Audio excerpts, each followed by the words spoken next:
तो आखिर कैसे ये स्थितियां बन रही हैं, क्या छत्तीसगढ़ का वो मॉडल है, बाकी लोग भी इससे सीख सकते हैं, इन सब के बीच वो कौन से सवाल हैं जिन्हें बार बार जिम्मेदारों के द्वारा नजरअंदाज किया जा रहा है, इन तमाम अहम बातों के लिए बेहद खास मेहमान हमारे साथ जुड़े हुए हैं। नगरीय प्रशासन और श्रम मंत्री शिव डहरिया साहब हमारे साथ जुड़े हुए हैं। डहरिया साहब, बहुत बहुत स्वागत है आपका।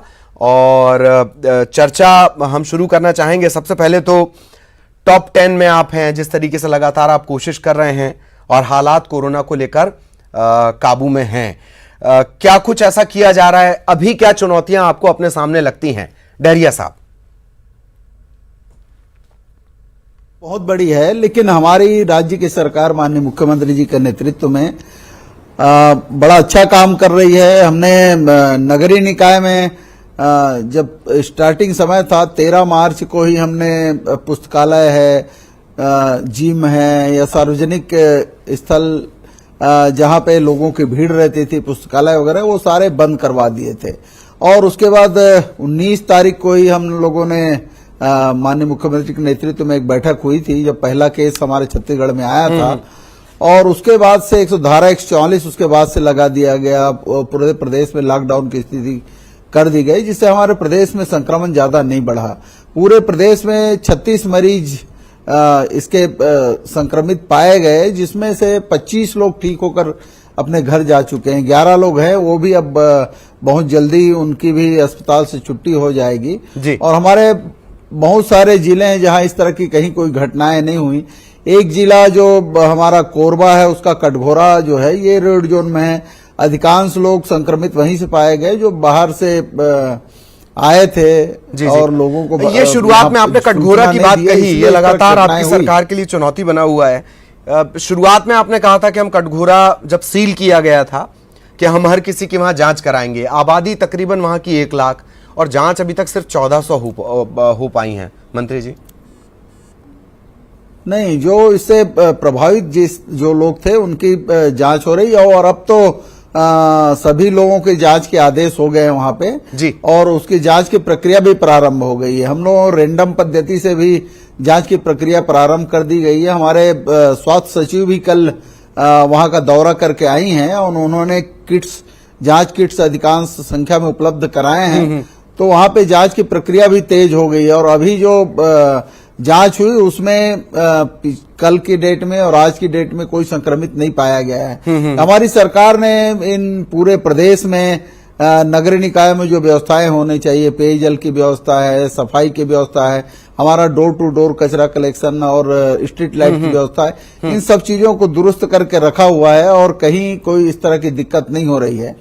हमने सैनिटाइजर की व्यवस्था, मास्क की व्यवस्था, ये सैनिटाइजर, हाँ, एक बड़ा दिलचस्प सवाल है सर, एक बड़ा दिलचस्प सवाल है।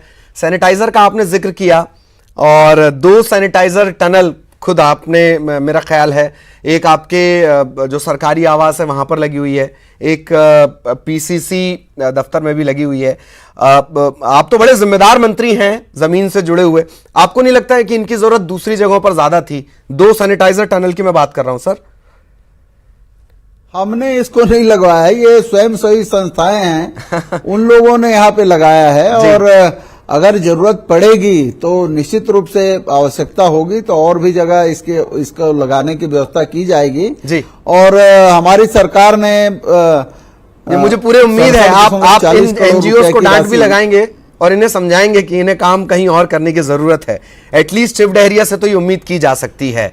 मंत्री जी, एक बात और, बार बार जांच को लेकर सवाल उठते हैं। तकरीबन 51,000 मेरे ख्याल से अभी भी क्वारंटाइन है और जांच का आंकड़ा पहुंचा हुआ है 6,600 के आसपास। तो क्या आश्वस्त हैं आपकी ये जो 51,000 क्वारंटाइन हैं, इनमें से कोई संक्रमण का पॉजिटिव केस नहीं आएगा, या ये रफ्तार आपको बढ़ाने की जरूरत है? लगभग 80,000 लोग क्वारंटाइन में थे हमारे छत्तीसगढ़ में, अब वो संख्या घट के 51,000 आ गई है। और क्वारंटाइन की जो तिथि है वो धीरे धीरे संख्या है जो धीरे धीरे कम होती जाएगी, लेकिन जिन लोगों को क्वारंटाइन किया गया था उसमें इस तरह के कोई लक्षण पाए नहीं गए। 29,000 क्वारंटाइन में जो लोग हैं उनकी छुट्टी हो चुकी है, ये संख्या लगभग 80,000 थी। और आशा है कि जो क्वारंटाइन लोग हैं उन लोगों में इस तरह के लक्षण नहीं मिलेंगे, ये हम लोग आशा कर रहे हैं। और हमारी सरकार पूरी तरह से सजग होकर सब क्षेत्रों में काम कर रही है। हमारे मुख्यमंत्री जी के निर्देश पे गरीबों को 2 माह का राशन मुफ्त दिया गया है। जिन लोगों के राशन कार्ड नहीं बनाए गए हैं उन लोगों को भी राशन उपलब्ध कराई जा रही है।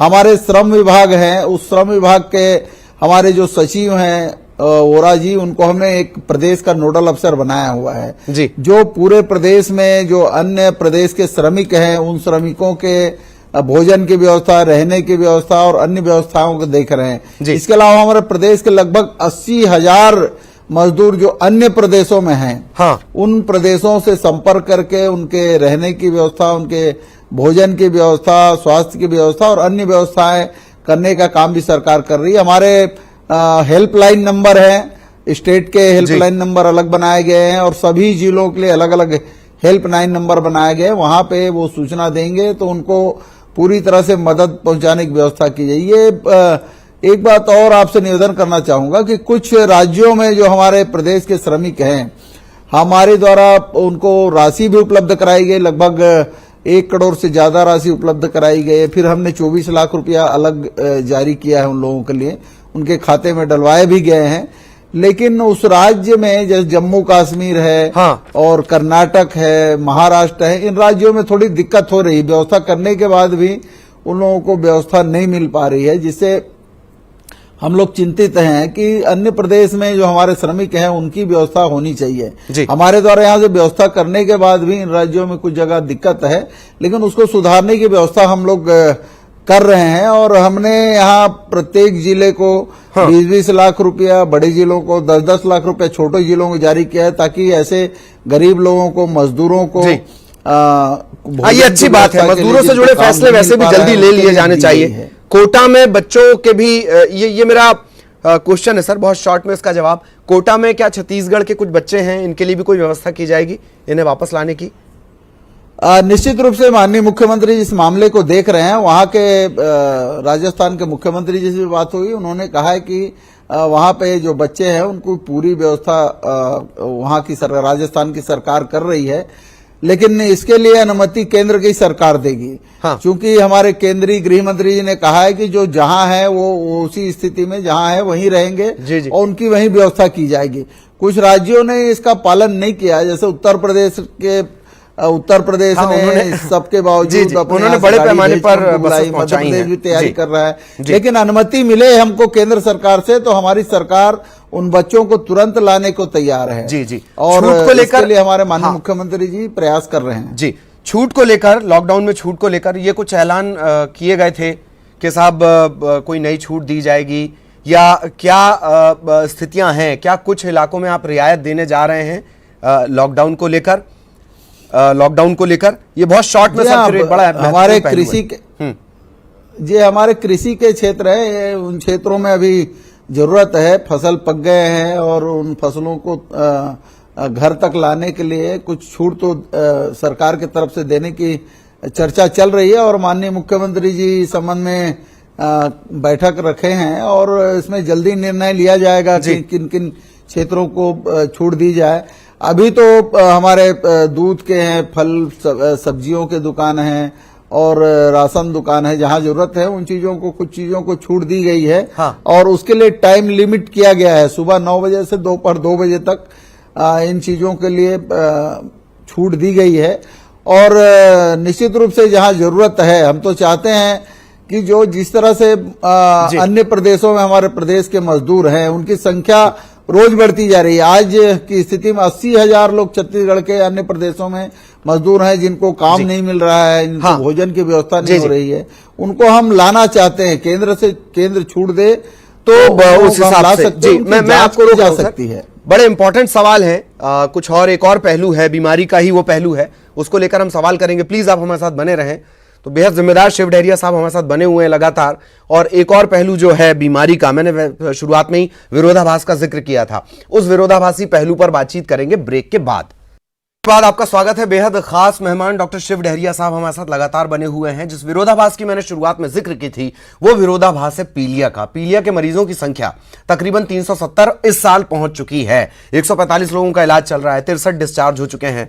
सबसे ज्यादा अचरज की बात यह है कि ये कोई पहली बार नहीं है। 2014-15 में तकरीबन 32 लोगों की जान चली गई। वो राज्य जो नए वायरस कोरोना को लेकर जो सार्स मार्स का म्यूटेंट है कहा जाता है, उससे इतना बेहतरी से निपट रहा है, और जो इकोलाई है वो भी जीवाणु है, बैक्टीरिया है, उससे निपटने में ये दिक्कत क्यों आ रही है, विरोधाभास क्यों है? जैसे कि मैंने कहा, डॉक्टर शिव डहरिया साहब भी हमारे साथ जुड़े हुए हैं। आयुर्वेद में आप डॉक्टर भी हैं और उसमें भी सर्जन की उपाधि भी आपके पास है। डॉक्टर साहब, एक मेरा सवाल, विरोधाभास यही कि कोरोना से इतना बेहतर तरीके से आप निपट रहे हैं, लेकिन इकोलाई या कहा जाए पीलिया जो लगातार आपको परेशान कर रहा है, उसमें इतनी दिक्कत क्यों? अब तक 5 लोगों की मौत हो चुकी है। सर